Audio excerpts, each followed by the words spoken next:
Il y a un peu plus de 2000 ans, parut sur cette terre quelqu'un qui a résolu l'énigme de la mort.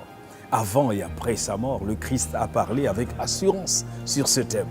À celui qui croit en lui, il déclare, ne crains point, je suis le premier et le dernier, et le vivant. J'étais mort, et voici je suis vivant au siècle des siècles. Je tiens les clés de la mort et du séjour des morts. Apocalypse 1, versets 17 et 18.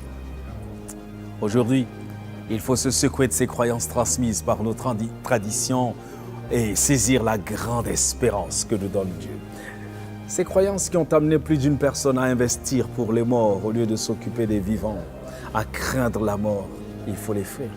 Beaucoup ont eu des situations pareilles, beaucoup sont impassibles devant des malades qui ont besoin d'un geste, d'un secours. Mais une fois morts, ils remuent ciel et terre pour participer aux obsèques.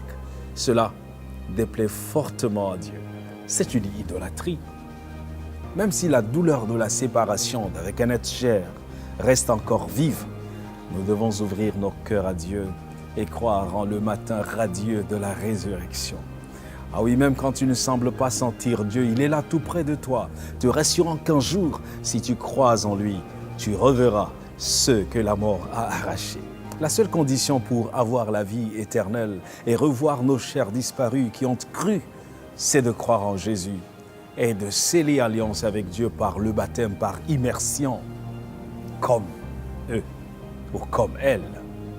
Ainsi, nous goûterons au fruit de l'arbre de la vie qui nous fera accéder à l'immortalité. Et Dieu essuiera toute larme de nos yeux et la mort ne sera plus.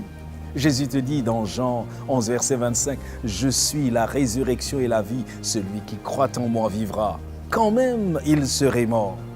Et quiconque vit et croit en moi ne mourra jamais. » Crois-tu cela?